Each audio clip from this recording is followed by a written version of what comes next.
Hello students, we are covering our chapter number 5 of statistics, that is presentation of data. Last हम ये पढ़ चुके हैं कि हमारा जो टेबल की बॉडी है वो कैसी होती है ना, कैसे कैसे क्या क्या चीज़ें उसके अंदर आती हैं. अब हम पढ़ेंगे काइंड्स ऑफ टेबल कि टेबल्स होती कितनी तरह की हैं. तो पहली है टेबल अकॉर्डिंग टू पर्पस, मतलब हम अपने अकॉर्डिंगली अपने पर्पस के अकॉर्डिंग हम टेबल जनरेट करें. जैसे पहली है जर्नल पर्पस टेबल. अब journal purpose tables that table which is of journal use, जो एक हमने कॉमनली ऐसे ही बना ली. जैसे मान लो एक सेंसस की रिपोर्ट होती है या बैंक का डेटा होता है, तो वो क्या होता है, वो जर्नल पर्पस टेबल कहा जाता है. और रेफरेंस टेबल, मतलब इसका नाम रेफरेंस टेबल भी है. ठीक. अब इसके अलावा सेकंड है स्पेशल पर्पस टेबल, मतलब हमने, या फिर इसे समरी टेबल भी कहते हैं, कि मान लो हमारे पास एक पूरा जर्नल पर्पस टेबल आ गई, सारी उसके अंदर इन्फॉर्मेशन, आपका आधार कार्ड, आपका नेम, आपका एड्रेस, आपका फादर्स नेम, सब कुछ. बट हमें तो क्या चाहिए था, आपकी इनकम ही देखनी थी. तो इस जर्नल पर्पस टेबल से मैंने समरी निकाली, मतलब खाली आपकी इनकम निकाली आपके एरिया की, और वो टेबल बना दी. तो ये क्या है, आपका स्पेशल पर्पस टेबल हो गई, यानी कि समरी टेबल बना दी, इसमें से ये वाली बना दी. ठीक. Second is table according to originality, मतलब जो हमने ओरिजिनल टेबल, सबसे पहली बात तो कि जो टेबल हमने जो भी डेटा इकट्ठा करा और वो हमने एक टेबल की फॉर्म में लिख दिया, तो वो क्या होगा, वो कहलाएगा ओरिजिनल टेबल. कि चाहे वो रॉ डेटा एक तरह से, कि हमने कोई इन्फॉर्मेशन कलेक्ट करी कि इस साल 12th क्लास कितने बच्चों ने पास करी या 10th क्लास कितने बच्चों ने पास करी, कितने कितने नंबर्स आए, हमने सिंपल ऐसे ही लगा दिया. लेकिन फिर हमने उसमें डिराइव टेबल, उस इन्फॉर्मेशन में से हमने अपना पर्पस चूज करा कि भाई कितने बच्चे टॉपर थे, क्या था, तो वो चीज आ गई आपकी डिराइव टेबल में. क्लियर. अब नेक्स्ट हम आते हैं, हमारा जो थर्ड तरह की है अकॉर्डिंग टू कंस्ट्रक्शन, मतलब किस जैसे बनी होगी, हम किस तरह से बनाएं अपनी टेबल. तो सबसे पहला तरीका है simple one way, simple table generate करना. देखो मैं आपको बनाकर दिखाती हूँ. सिंपल टेबल जो है, मतलब जिसके अंदर कुछ नहीं, सिर्फ हमने क्लास लिखनी है स्टूडेंट्स की, और नंबर ऑफ स्टूडेंट्स लिखने हैं कि उस पर्टिकुलर क्लास में कितने स्टूडेंट्स हैं, नंबर ऑफ स्टूडेंट्स. ठीक. थोड़ा सा मैं इसे बड़ा कर लेती हूँ. ठीक. और इसके बॉर्डर्स वगैरह हम दे देते हैं, तो ये हमारी टेबल हो जाएगी. देखिए एक और दे देते हैं. जैसे कि क्लास 10th में कितने स्टूडेंट्स हैं, मैंने कहा भाई 150 स्टूडेंट्स हैं. क्लास 11th में कितने स्टूडेंट्स हैं, हमने कहा 200 स्टूडेंट्स हैं. और क्लास 12th में कितने स्टूडेंट्स हैं, हमने कह दिया 230 स्टूडेंट्स हैं. ठीक. तो ये क्या हो गई, आपकी एक सिंपल वन वे टेबल हो गई, सिंपल जिसके अंदर लिखा है. ठीक. ये तो आपको समझ में आ गई होगी. अब नेक्स्ट है हमारी कॉम्प्लेक्स टेबल. कॉम्प्लेक्स टेबल का क्या मतलब है कि भाई आप उस, मतलब वो भी 3 तरह की होते हैं. एक डबल वे टेबल. तो डबल वे टेबल के अंदर क्या है कि क्लास तो जैसे हमारी है ही, बट मैं इसको जरा रब कर देती हूँ. हम इसके अंदर देखते हैं कि नंबर ऑफ स्टूडेंट्स कितने हैं. नंबर ऑफ स्टूडेंट्स ऊपर लिख देती हूँ मैं, लेकिन उन दोनों को हम अलग अलग क्लासिफाई करेंगे. ठीक. कि बॉयज कितने हैं और गर्ल्स कितनी हैं. ठीक. अभी तो हमने सिंपल टेबल में तो क्या देखा था कि बस हमने वो देख लिया कि कितने बच्चे हैं, लेकिन अब हमें देखना है कि 10th क्लास में बॉयज कितनी है और गर्ल्स कितनी है. तो मैंने कहा भाई 10th क्लास में 40 बॉयज हैं और 30 गर्ल्स हैं. 11th क्लास में 45 बॉयज हैं और 25 गर्ल्स हैं. 12th क्लास में 50 बॉयज हैं और 40 गर्ल्स हैं. ठीक. तो ये कौन सी हो गई हमारी, ये हो गई हमारी इससे नेक्स्ट डबल या 2 वे टेबल. क्लियर. अब हमारी आती है ट्रिपल टेबल, कि ये ट्रिपल टेबल का मतलब क्या होता है. ट्रिपल टेबल का मतलब क्या होता है कि हम, अच्छा यहाँ पे इस वाले में ना हम टोटल भी लिखते हैं, फिर कि टोटल नंबर ऑफ स्टूडेंट्स कितने हुए हमारे, हमने वो लिख दिया. ठीक. तो अब हम इसके अंदर क्या देखेंगे कि भाई अब हमारे को क्या क्या चीजें देखनी है. जो ट्राइबल टेबल है हमारी, उसके अंदर हम ये चीजें देखेंगे कि बॉयज कितने हैं हमारे प्लस गर्ल्स कितनी है. लेकिन हमें अर्बन और रूरल देखना है कि अर्बन के बॉयज कितने हैं और मतलब शहर के कितने हैं और गांव के कितने बच्चे हैं. ठीक. उसके लिए नंबर ऑफ स्टूडेंट थोड़ा सा और ऊपर पहुंचा देती हूँ मैं. जैसे मान लो मैंने यहाँ लिख दिया बॉयज और यहाँ लिख दिया मैंने गर्ल्स. ठीक. तो बॉयज में आपका, पहले से मैं सेंटर में लाती हूँ, इसको भी सेंटर में, थोड़ा अच्छी भी लगनी चाहिए. ये हमारे हैं रूरल एरिया के बॉयज़ और ये हैं हमारे अर्बन एरिया के बॉयज़। ऐसे ही गर्ल्स में भी रूरल एरिया की गर्ल्स कितनी हैं और अर्बन एरिया की गर्ल्स कितनी हैं। इसको हम प्रॉपर अपना अच्छा सा प्रेजेंटिंग भी बनाते हैं, ठीक। और इसमें नीचे लाइंस,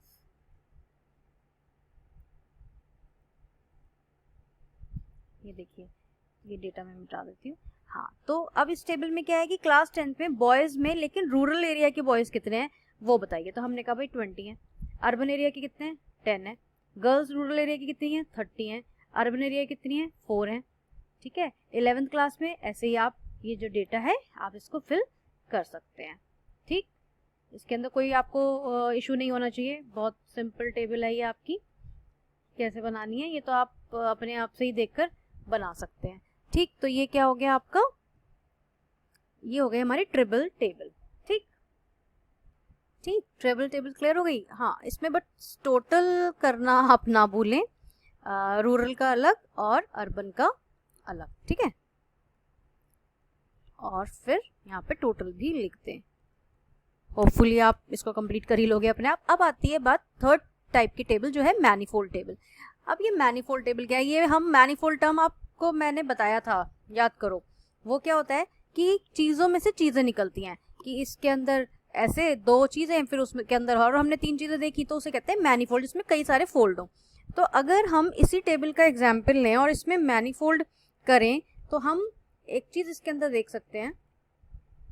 देखो, रूरल और अर्बन तो हमने देख लिया, बट इसके अंदर ना हम और 2 पार्ट कर दें और लिख दें एक मैरिड अनमैरिड, ठीक है, इस तरह से। ओहो, तो अलग ही बनानी पड़ेगी टेबल।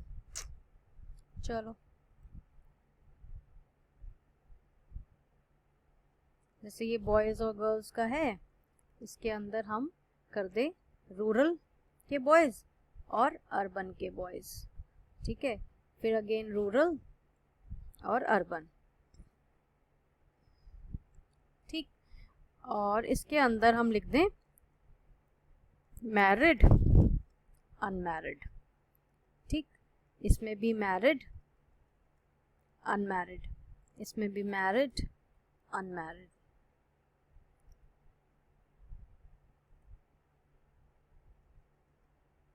ठीक। और इसमें भी ऐसी मैरिड और आपका अनमैरिड, ठीक है। तो और इसके अंदर फिर लिख दें, जैसे कि अब यहाँ पे क्लास तो थोड़ी सी बड़ी ले लेते हैं, चलो, जैसे कि BA ले ली, ठीक है, MA ले ली, 2 ही ले लेते हैं। और इसके अंदर जैसे मैरिड लोग हैं 2 और अनमैरिड हैं 5, इसके अंदर मैरिड हैं 3 और अनमैरिड हैं 7, ठीक। ऐसे इसमें 3 6 6 2। अभी मैं लाइंस भी खींचूंगी, आप वेट करो थोड़ा, ठीक है। समझ में तो आपको ये टेबल आई गई होगी इस तरह से, ये और लास्ट में इसमें भी हमने डाल दिया, ठीक।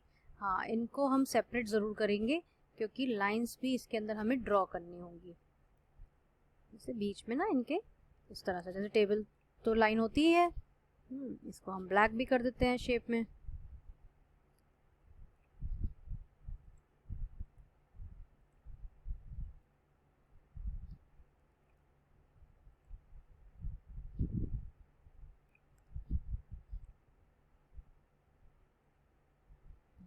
इस तरह से, ठीक। ये टेबल बन गई, आपको समझ में आ गई होगी। और यहाँ पे इसका टोटल करते हैं, मतलब इसके अंदर कितने फोल्ड्स हैं। देखो, नंबर ऑफ स्टूडेंट्स, अलग अलग कैटेगरी, बॉयज़ और गर्ल्स। बॉयज़ में भी रूरल और अर्बन में, मतलब शहर में कौन रहता है, गांव में कौन रहता है। गर्ल्स भी शहर में कौन, गांव में कौन। फिर गांव में या रूरल एरिया में मैरिड और अनमैरिड कितनी है, अर्बन में भी मैरिड कितनी है, अनमैरिड कितने हैं, इस तरह से। और फिर BA और MA हमने ये क्लासीफाई कर दिया, इस तरह से आप टोटल भी कर लेंगे इसका। तो ये क्या होता है, मैनीफोल्ड, क्योंकि इसके अंदर कई सारे फोल्ड्स आ गए। क्लियर, आपको ये समझ में आ गया होगा। अब हम ये हमारा फिनिश हो गया। हम नेक्स्ट इसके अंदर देखते हैं क्लासिफिकेशन एंड टेबुलर प्रेजेंटेशन। मतलब ये लास्ट टॉपिक है हमारे इसका।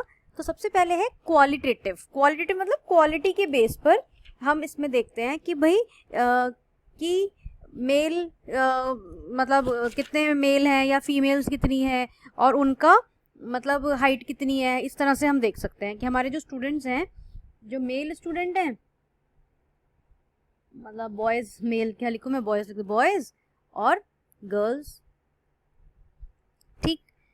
उसके अंदर जो है वो मतलब बॉयज और गर्ल्स हैं, लेकिन किसकी हाइट कितनी है, ठीक है। या आप ऐसा भी कर सकते हो कि आप अलग अलग ले लो, जैसे मान लो आपने स्टूडेंट्स ही ले लिए, ना कोई बॉय लिया ना कोई गर्ल लिया, ठीक है, स्टूडेंट।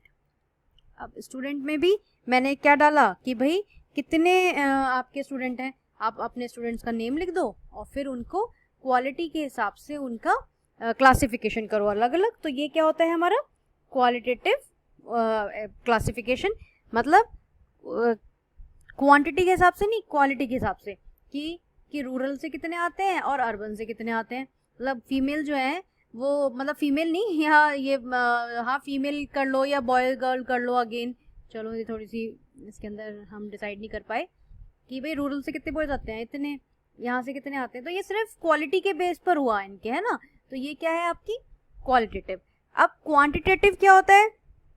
क्वांटिटेटिव टेबल तो हमने बहुत बार पढ़ी है, जिसमें नंबर्स लिखे होते हैं, जैसे कि सपोज करो मार्क्स, और ये है स्टूडेंट कि कौन से स्टूडेंट के कितने नंबर हैं।